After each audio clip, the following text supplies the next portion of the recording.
Look, this that Scorezle magic, nothing average. If you can dream it, then you can have it. On and off the field, you know the deal. Keep your head in the game and you rise for real. Go. All right, welcome to the show, everyone. Today we're joined by Adil Gowani, an incredible professional soccer player with experience across the U.S. and Mexican leagues.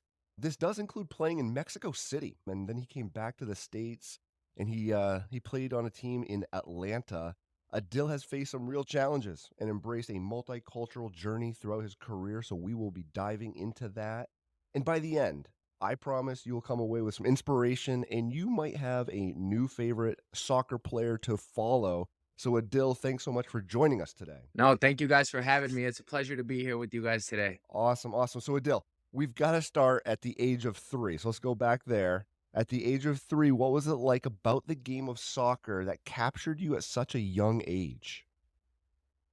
So, with my background being Mexican and Pakistani, on the Mexican side, soccer was always around, right? On the weekends, the games were always on, especially if the national team was playing. That's like a big thing, Like you always support the national team. So I think that's what really made me, really love the game at a young age. And then in my backyard, I was always kicking the ball, always playing with the ball, And then my parents decided to sign me up for this league. And at any age, so young, when you don't have so much knowledge of the game, you just go, you have fun, you have a blast, and you leave. The kids mainly go for the munchkins and the oranges, right? That's the biggest thing. And when you score a goal, it's the biggest, I guess, the most thrill you'll have throughout your whole day. You'll always remember that moment. So once kids start to learn that that's an amazing feeling, scoring a goal or doing something right on the field, and then being rewarded with munchkins and oranges and whatever snacks that the parents bring after the game, that's what really started to drive me crazy. I really enjoyed being there. That's incredible. And yes, so your Mexican and Pakistani background influenced your love for the game. But then as you began to grow up, middle school, high school, entering college, at what point in that journey did you understand that you were driving to be a professional? Yeah. So, like I said, from the age of 3, I joined this league. It's called St. Hugh's, right? It's a local league. Wasn't a travel team. It wasn't like EDP. It wasn't like one of these big things that you hear nowadays, like kids are joining at a very young age. So I played there for majority of my youth. So in 6th and 7th grade, I was the beast, I was scoring goals every single game. Coaches were like, please have him play for me. But I stuck to one coach. And I progressed through that whole session with St. Hugh's and just had a really good time. And it's funny because I actually got cut in 7th grade from my middle school team. And that really drove me crazy when I got cut, because the years leading up to that, like I said, I was really good, but I was chubby. I'm not going to lie to you. I was chubby and I was overweight. 2 weeks before the tryout for 7th grade, I rolled my ankle pretty bad. So I wasn't playing as much as I was before the tryout. And I was, soccer's a sport where you run a lot. You got to be conditioned. So 2 weeks could impact you a lot. Even with me that I was a little bit on the chubbier side at that time, it impacted me way more than the normal. So yeah, 7th grade was my year that I was like, you know what? I need to make this team. I need to prove a point for the next year, because I knew that I was good enough. But when I really wanted to become a pro, I really thought about being a pro, I think it was a little late because as a young kid, everybody, sees the TV, you go outside, you play, you make pretend you're scoring a goal in a big stadium and you're shouting, you're screaming, you're imitating what you see on TV, right?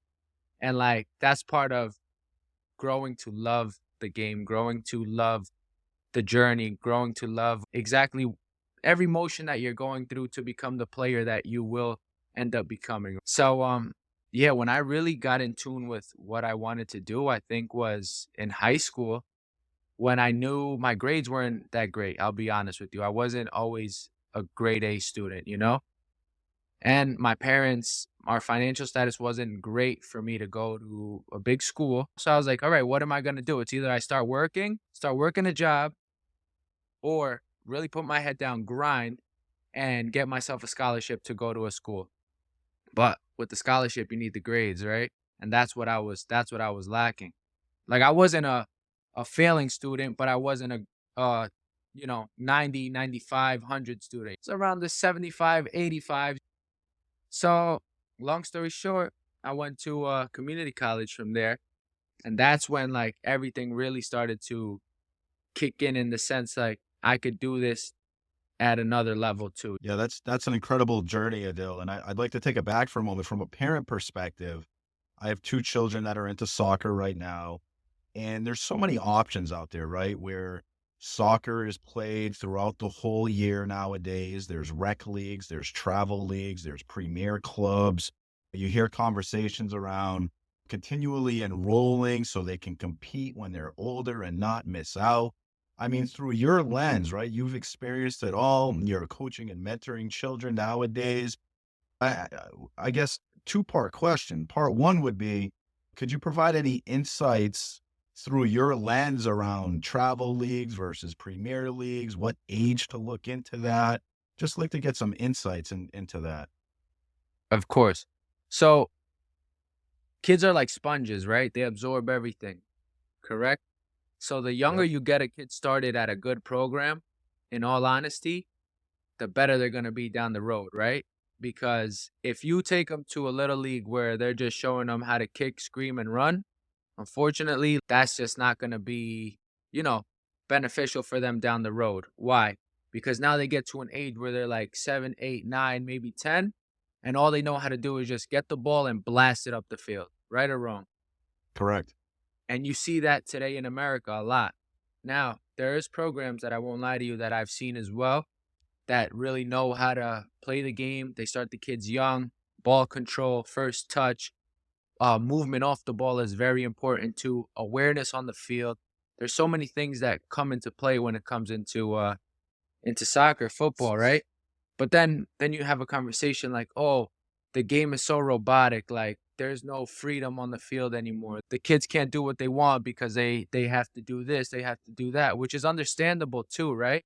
Because you want your players to be free, you want them to enjoy, you want them to be themselves and not just what's on the script and how to perform. Sure. So it's like a tough question to answer, but for me personally, like with what I believe in, I think the earlier they learn, but in a program where they're allowed to be free as well, I think that's the best case scenario. Let's say at my age, 3 is a perfect age to start, right? You could start them at a little league, but also as parents, I know sometimes it's complicated with schedules, with everything going on. You would think like, okay, I'm taking my son or my daughter to this little league right now.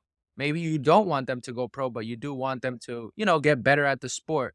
But every week, week in, week out, you see the same situation going on. So that's where you think a little like, okay, let me try to incorporate this, or let me see what program incorporates a little more of this or that to help advance the kid into becoming a better player in regards to just, okay, I'm just taking my kid to have fun for 2 hours, get him tired, and call it a day.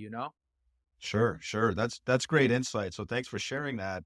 And then really looking into that a little deeper, as you look at some of these premier leagues, especially if I want to do the right thing for my kiddos and give them the skills and education around the sport and the values that the sport teaches, a lot of these leagues cost a lot of money. So a lot of children out there are unable to attend because the parents Of course. just, they don't have access. So for that side of the population, any advice for those parents and or those children as to what they can do to continue to hone their skills and continue to grow, but they may not have the availability to these resources?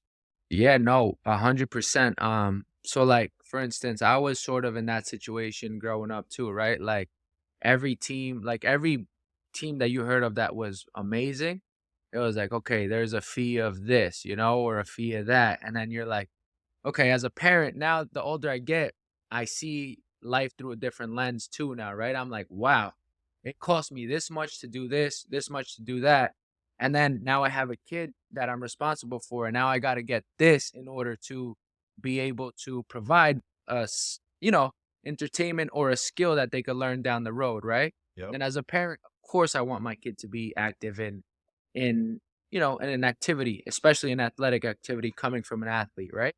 Sure. So, with that being said, me personally, I had my backyard. It's as hard as it sounds. That's where I really was able to have fun, enjoy myself, and continue my skill, right? Some parents may not have that. And what I want to bring into light too down the road, my plan is to help people that are in this situation get a free class, whether it's once a week, whether it's 2 times a week, whenever I could squeeze in some time. I was thinking about doing something like this. I sat down with somebody in Orlando at the Mexican Commission at Orlando, and they were doing free clinics. So I think it's just looking at where you're based out of and looking for opportunities like that, because these guys in Orlando, they wanted to bring in a couple guys from my team to run a free clinic for people like who can't afford to bring their kids to a better club, or can't afford to bring their kids even to a club, to get a pro environment session, which nowadays it'll run you anywhere from $100 to $200 a session, So to me, that's a beautiful thing. And I think like it's all about researching and seeing where you're located, and if there's anything like that, if anyone does provide that That's for great the insight, kids. Adil. Yeah, thank you for that, because I can speak personally that there's been a couple free clinics over this past summer that's been available. So really Yeah. doing your research and seeing what's available to help the children. So thank you for that. That's cool. Helping kids get to where they want to get to, because I never had this growing up. Right. So my biggest thing is giving back. Even if it's the smallest gesture, giving back. Like someone calls me, a younger kid calls me like, hey, I need help with this, that, and the third. My goal is to try to help them the best of my ability that I can. That's great. And if I could do that, that's my plan. And yeah, down the road, I'm really planning on starting something to help people in these situations. Like I said, whether anyone could be anywhere across the U.S., but we're going to deliver a free class. And I'm teaming up with a couple other teammates from not just my last club, but previous clubs that I'm continuously having conversations with to do, bring this to light. Adil, that's fantastic. It's exciting Amazing. to get that message out there on the impact that you could have on the community. I do want to transition to something you mentioned, and I think the advice that you have around this is extremely important, because you mentioned your struggles with grades. So I kind of want to go back to Yeah. education, and I know you face some challenges in getting accepted into college due to your grades. So when you think back to your journey in high school, as you're trying to enter into college, like what advice do you have for athletes that are struggling, right, to balance Yeah. academics and athletics? What do you think? So honestly, it's all a mindset, right? Like now that I look at it, the older I am now, and I look back, I'm like, man, I was so stubborn, so silly. Like I could have did it. Like I could have done it. Like why didn't I do it? Because I had that little chip on my shoulder. I wanted to do this. I wanted to do that. You know, just wasn't really focused on what I really wanted. And sometimes you need something like this to happen in order for you to really put the batteries in and be like, all right, it's game time now. Like now I need to lock in, concentrate, and do what I have to do in order to get to where I want to get to. And sometimes I got lucky enough where it was like, okay, I got a second opportunity. I had to go to a community college for 2 years, which was a blast. It was an amazing time. We made it to the regional final every single year that I was there. And another thing, because of my grades again, which I won't lie to you, I had to stay an extra semester there. Sure. But it's you live and you learn, right? It's all about us. And like me as an older player, as an older colleague, as an older student as well, if anyone's listening to this, it's like just put in the extra little 30 minutes, 40 minutes that you have to do in order to get your stuff done. Because at the end of the day, if you want to play college, the grades is super important. And I wish I would have heard this in my 9th and 10th grade year, like really lock in. Sure. Just make sure you're getting stuff done, because you don't want to be sitting in summer school. You don't want to be, sitting another 2 or 3 hours with a tutor to get stuff done that you had to get done 6 months ago. So it's all about the mind, right? Yeah, and to follow up on that, like what did it look like in college? Once you after community college and you were in college playing collegiate soccer, what did the day in the life of studying and balancing like a college team and playing on a college team, what did that look like? Yeah, so the year that I graduated high school, 2012, the following year I went straight into like I said, a JUCO college, right? I played 2 years there, which was it was cool, but I was commuting back and back and forth. But then when I transferred to a Mercy College in Dobbs Ferry, New York, that's a NCAA D2 school. It was interesting because I had already lived outside of home. This place wasn't too far from home, so it was home away from home. You get what I'm saying? Like I could take a train ride home real quick or drive home. And I'm a very family orientated person, so I always like to stay connected with my family and close.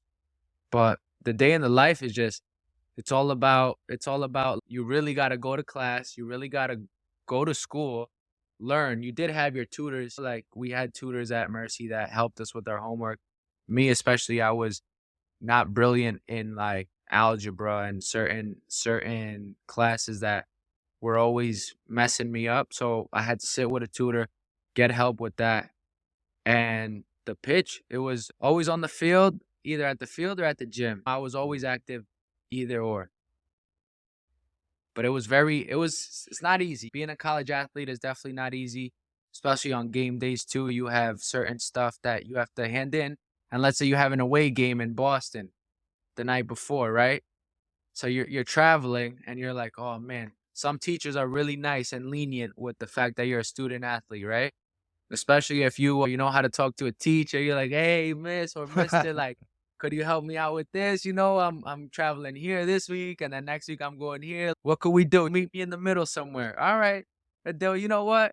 Since you asked politely, hand it in on Friday when it was due on Monday. You know what I'm saying? So you got to sugarcoat your way through things, and that's in life too. You got to know how to talk to people as well, right? And I think I that's in New love it. York. We gotta, you always gotta find a way to make it happen, right? That's awesome. It's awesome. But that it shows the power of being nice, right? Of doing the right thing, saying the right A things, hundred being percent. genuine. And Adil, I getting wanna it done, right? And yeah, getting it and done, getting it right? done, Because right? it's one thing if you say it, and that's the next thing if like, okay, Adil, I gave you an option. You didn't have to hand it in on Monday, but I'm giving you till Friday. Now, if I show up Friday empty-handed, then it's like, you know what? Like this this this little thing we had going on is over because I see that you're just taking advantage of me. So Correct. you get me? Yes, yes, integrity is so important. Adil, as you were your career was progressing, you played through school, you played through college, you've played professionally, you've coached and mentored many children. From a parent's perspective, there's many things that parents do well, right? To like help root on their children and encourage them and help instill these values that sports bring. But there's many things that, because the parents may not know, that they do are damaging to athletes, right? Maybe short term, maybe long term. Based on your professional experience and what you've seen or heard, are there any elements that parents should be aware of to, hey, be careful doing this? I just think at a younger age, let the kid grow to love it. Let him or her grow to really just enjoy it and love it. And you as a parent, nurture it. You get what I'm saying? In a way where you could let them grow to love it. Don't bash it in their face. No, you have to do this because I've seen it firsthand too with cousins that I have in Mexico. You know what?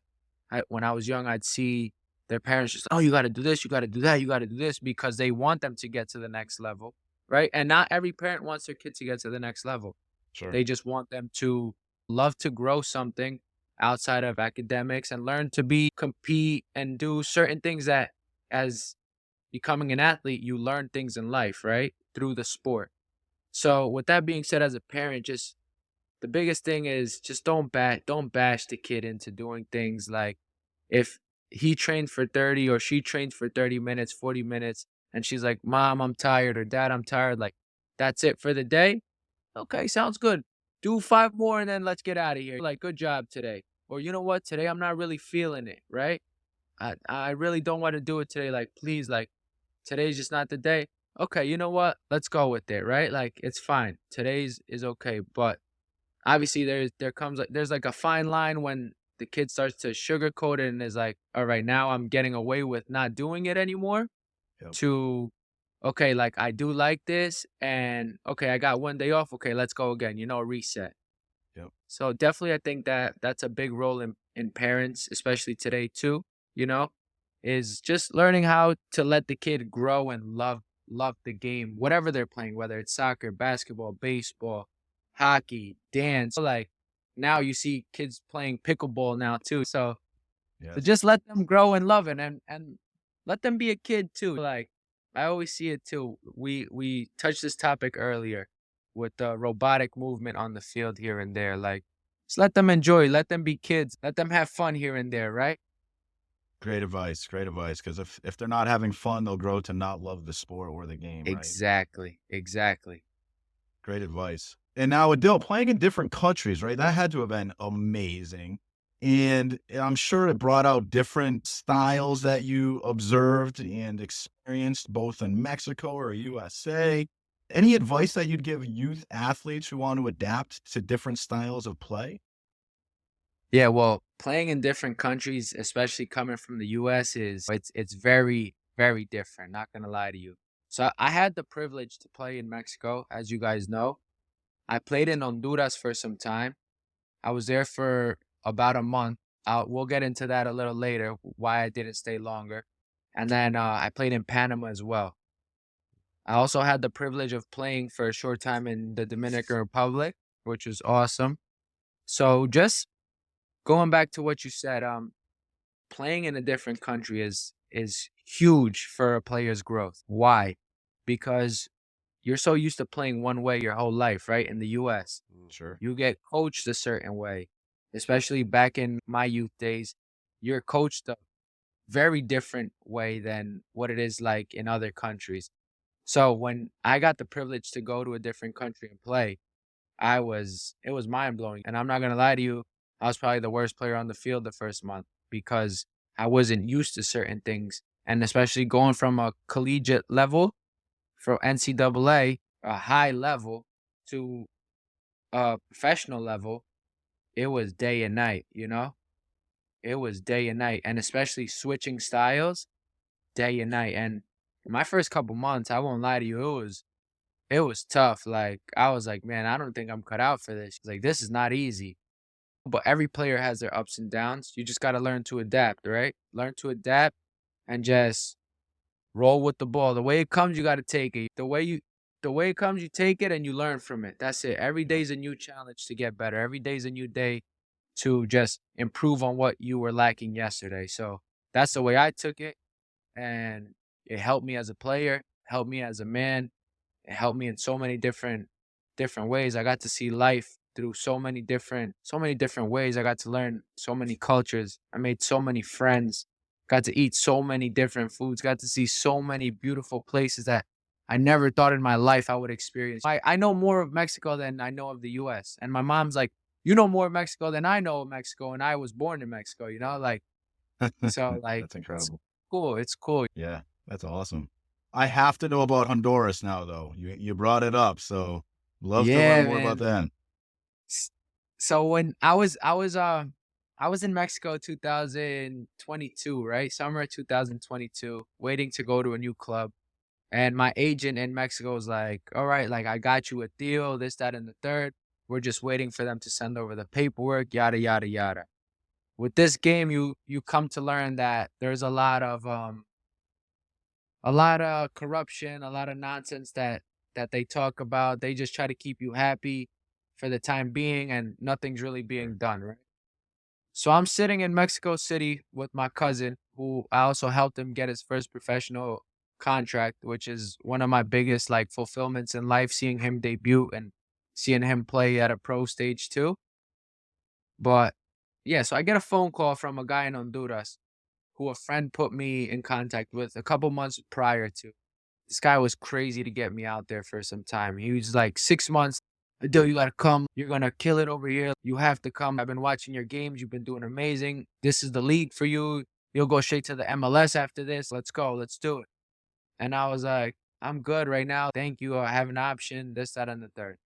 So long story short, I'm waiting on my agent. I don't answer this guy for a week and a half, maybe 2, right?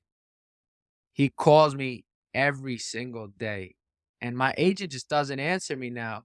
And I'm getting desperate. So I'm like, you know what? Let's do it. I call him. I'm like, you sure everything is lined up? Everything's good? He's like, everything's good. I'm gonna send you the invitational letter to get inside the country from the club. I'm gonna send you all the papers that they need on your end, and I'm gonna send you the plane ticket. It's like, all right, sounds good. He's like, you leave tomorrow 5 a.m., by the way. I'm like, what? Yeah, tomorrow 5 a.m. You get to Honduras at this time. The only thing you have to get is your plane from I where I San Pedro Sula to La Ceiba. So I had to get a plane ticket from San Pedro Sula to La Ceiba. And let me tell you, this little plane that I got on, man, and I was so scared because it was such a little plane. I was like, oh man. So long story short, I get to Honduras. I start training with this team called Victoria in La Ceiba. Sede Victoria. It's a first division club in Honduras. And everything's going well. I meet the president. I meet the players. The agent picks me up from the airport. I'm a rock star. Like, there's reporters there. They're all trying to interview me while I get to the airport. People are calling this agent. We speak to Gowani. We just want some intel on how he got here, who brought him here. Just the whole 9 yards, right? So very cool experience, especially Sure. getting to a new country like that, right? Amazing. So cool. He takes me to like the best hotel in the area, sick hotel. Go to training the next day. The coaches aren't there yet. So the coach is supposed to get there, I think, in 2 days. We start preseason. I get my medicals done. Everything is flowing the way it should flow, right? The coaches get there. We start their preseason now, right? Like, we start doing what they want us to do. Like I said, everything's going well. I have no feedback from the coaches. I haven't signed anything. The Honduran guys that received me, the president, the coach, and I think the goalie coach, they're all having a blast with me, talking to me every day. Like, everything's going great. Then the coach calls me in a week and a half, no, 2 weeks later, and he's like, Adil, I don't know why anybody hasn't told you this, but you're going to have trouble with your work visa. So in Honduras, you need a work visa, right? Oh, He's like, yeah. since you didn't come here signed yet, like, the work visa could potentially take up to 3 weeks for it to go through. So he's like, you have an option now. He's like, you could come back next season. I'm still going to be the coach, or we could wait. But if we wait and it doesn't go through, you won't be able to play the season. So I had an option to pick and choose. I was like, either I stay and risk it, and if it doesn't go through, because after work visa, then you need an international clearance, which is from federation to federation, which, like I said, this is a whole long, big scheme. So if Sure. these papers don't come in, you can't play after, like, whether it's the third game or the fourth game. Man. So I went home and I thought about it. I was like, and I've been in this situation before with ITCs, and the ITC it is no joke. Like, I've had to sit like half a season because I couldn't get my ITC cleared. Wow. So I called my agent in Mexico and I was like, what's the situation? You've been telling me you have this team. Is it true? Is it not true? He doesn't know I'm in Honduras yet, though. Like, he has no idea that I'm over there. So he's like, Adil, I'm going to call the president right now and I'm going to let you know in 10 minutes. I was like, all right, sounds good. He calls me. He's like, yeah, you're good to go. Like, paperwork, everything. I was like, all right, let's go. So I go back the next day and I tell him, like, look, I'm going to leave because I just can't risk it. If I stay and my paperwork doesn't go through, 2, my work visa doesn't go through, then I'm just here training, and then it's sort of, I need games. I would love to stay here and train, but I need games. Of course. So I ended up leaving, went back to Mexico, and then I went back into this phone tag game with my agent for like another 2 weeks, which was pushing it because there's time windows in pro leagues where you could sign summer transfer and winter transfer. So the summer transfer is about to close, and I'm still not even at the club when I get back to Mexico. I'm still not signed. So my agent is just circling me around. And finally, a week before the window closes, he's like, go here, present yourself here. I signed the same day. Like, everything went smooth.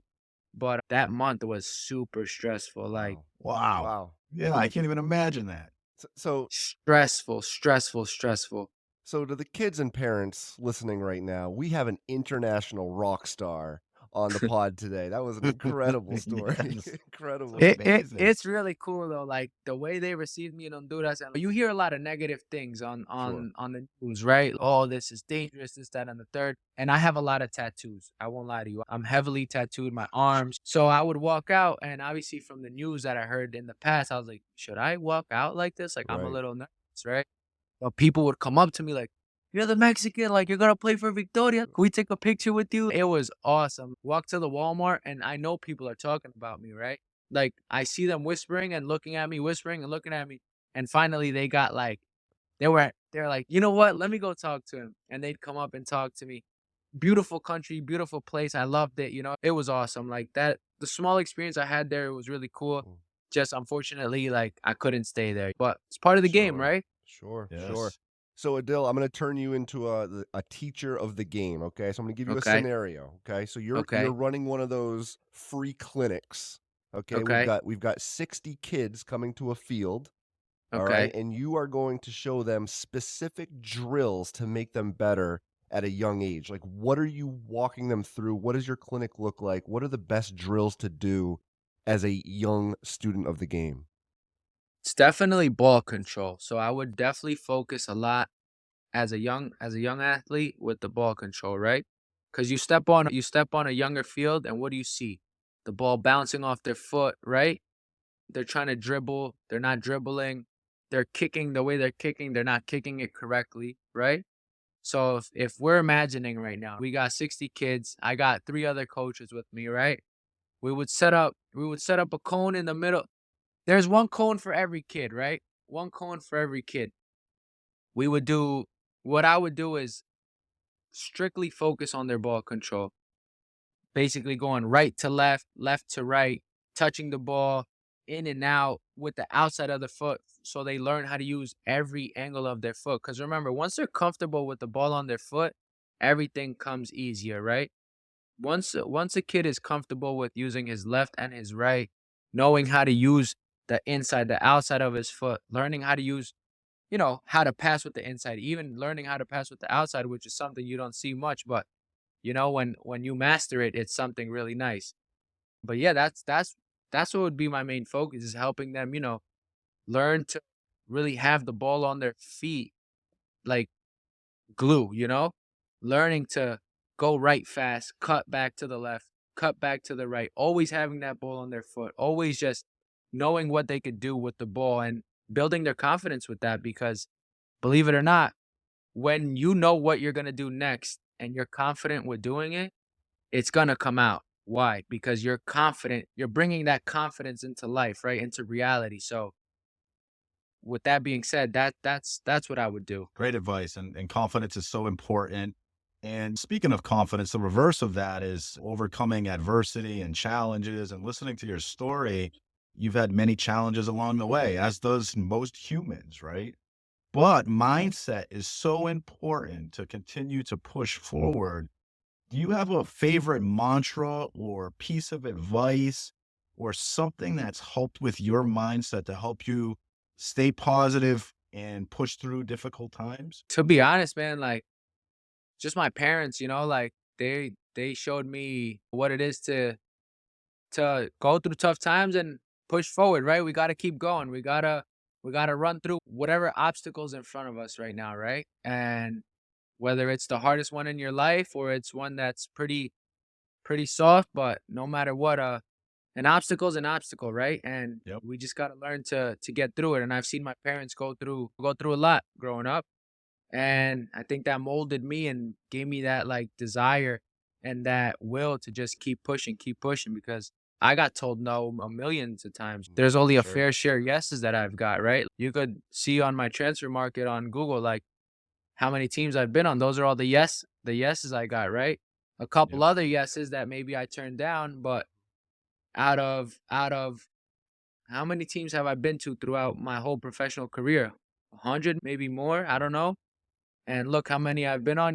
Like that's how it is. Sure. You got to learn to just go through tough times and push through them. So my parents definitely is like my motivation and like my power to just keep pushing.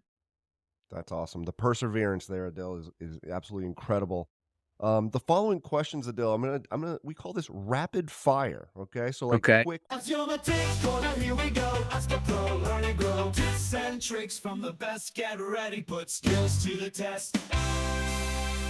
One word, short answers here. I'm going to throw a couple questions at you. Just whatever comes No to pressure. mind. Okay. Yeah. No pressure. Okay. No pressure. No All right. pressure. So who is your favorite soccer player of all time? Ooh, Cuauhtémoc Blanco. Most. You guys probably don't know who he is, Nope. but Cuauhtémoc Blanco. It's amazing. So most memorable game that you participated in? It's a game in Veracruz that I played for Leones Dorados in November 2020, if I'm not mistaken. You're warming up for the game. Like what you got? What's your favorite pump up music? What's on the headphones? Oh, that's a great one. There's a lot of different artists I listen to right now, especially throughout the years. Right now, I'm listening to a lot of English music, a lot of English rap. This guy named Central C. Parents are a little tough on the language, so don't recommend it to the young kids. You know, I won't lie to you. Good I won't lie advice. to you. Good advice. Yes. So who's the hardest player you've played against? Like you're defending them. Who's the hardest player? Oh man, there was a forward, Mexican national team forward, 2018. They call him Pantera, Marco Granados. This guy was just huge, you know, like Wow. he's taller than me, but he had tree trunk legs, like strong, like fast. He was definitely one of the tougher defenders that attackers that I had to defend, you know, like definitely him. And there's another guy, also another national team player called Avion Calderon. And this guy was just a speedy little demon down the line. We were playing a 3-man in the back. So you know how much space a 3-man gives you. So I really had to weigh my space with him, because if I got too close and he took that touch, I don't know if I was gonna catch him. But he's another one that definitely gave me some challenges, but we overcame him, you know? Awesome. Okay, last one. Have you ever had a game-winning goal I have in in college. college? I have, yeah. That's awesome. I have. Against Robert Wesleyan in like the 83rd minute, I think it was. I scored a header. Wow. Look at that memory. Look at that Wow. memory. Yeah. He remembers Yeah. it from college. My mom was there. I pointed at my mom when I scored. Oh, that's so cool. Yeah. That's All right, awesome. that's rapid fire. Turn it over to you, Kenny. That's awesome. Adil, listen, we appreciate your time. Your journey's been incredible. Anytime we have guests on this podcast that, you know, we believe that align with our values, we like to do something special for them.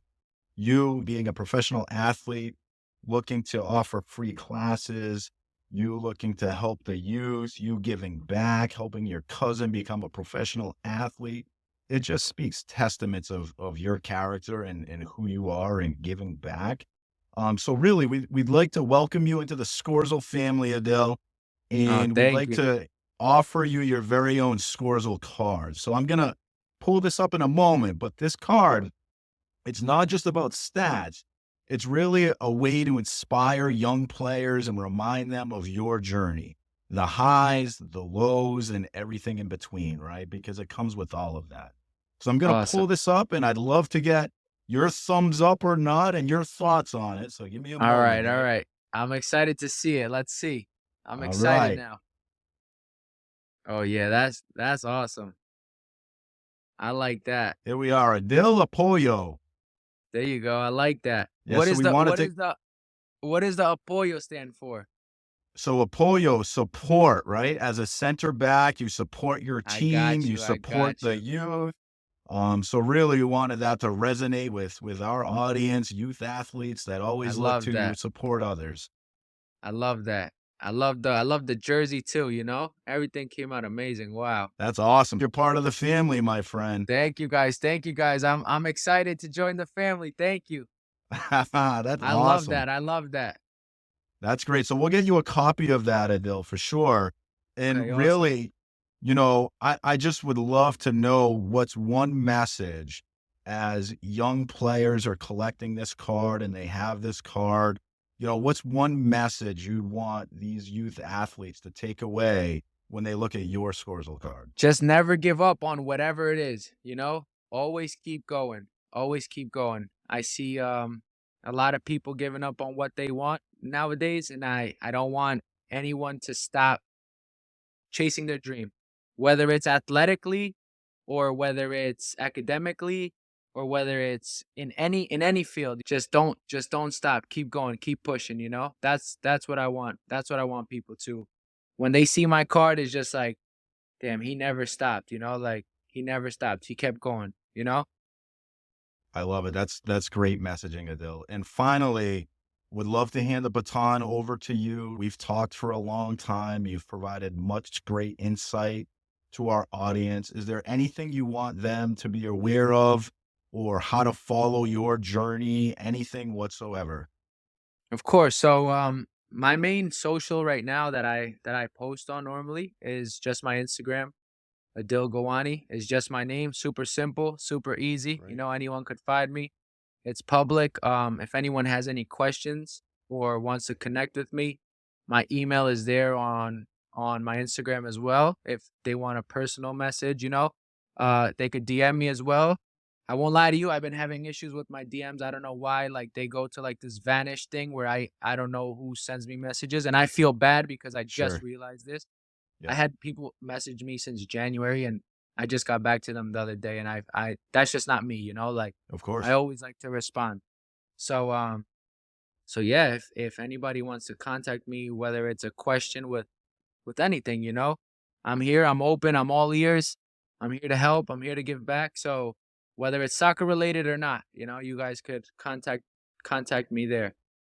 That's incredible. Thank you so much, Adil. We appreciate having you on here. Of course. No, and I appreciate you guys for having me. This has been awesome. And I hope my message and whatever I said gives back and helps anyone who needs to listen to this. Come on, y'all ready? Let's go. It's time to push forward. Come on. Soccer, football, whatever you call. Scorezle's here, we play it all. Make 'em head it, kick that ball, work hard, dream big and get up if you fall. Get up, you got this. Rise high. Come on. See the card in your hand, that's the sign of the fight. Through the struggles and wins, through the day and the night. Adele's on the pod, dropping truth so clear. Scorezle brings a spark that keeps you here. They'll say, give up, but you know the deal. Stay strong, keep pushing, the dream is real. When you see that card, let the story ignite. This is your game, your moment, your light. Soccer, football, whatever you call. Scorezle's here, we play it all. Make 'em head it, kick that ball, work hard, dream big and get up if you fall. Get up, you got this, rise high. Come on. Adele said it best, keep your head in the game. When you fall, stand tall, keep chasing the flame. Athletics are books, it don't matter the lane. Learn from the grind, there's no game without pain. Just don't stop, just don't quit, keep pushing hard, yeah, this is it. See my card, yeah, let it remind. The magic you need is what you'll find. Soccer, football, whatever you call. Scorezle's here, we play it all. Make 'em head it, kick that ball, work hard, dream big and get up if you fall. Get up, you got this, rise high.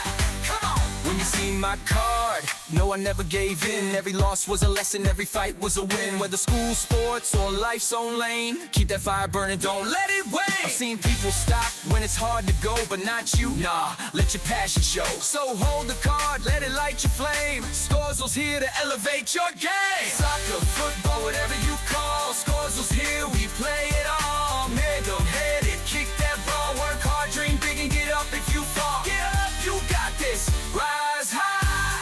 Come on, never stop, never quit, keep going strong. This is your journey where you belong. Collect the card and let it show. You're the champion, let the world know.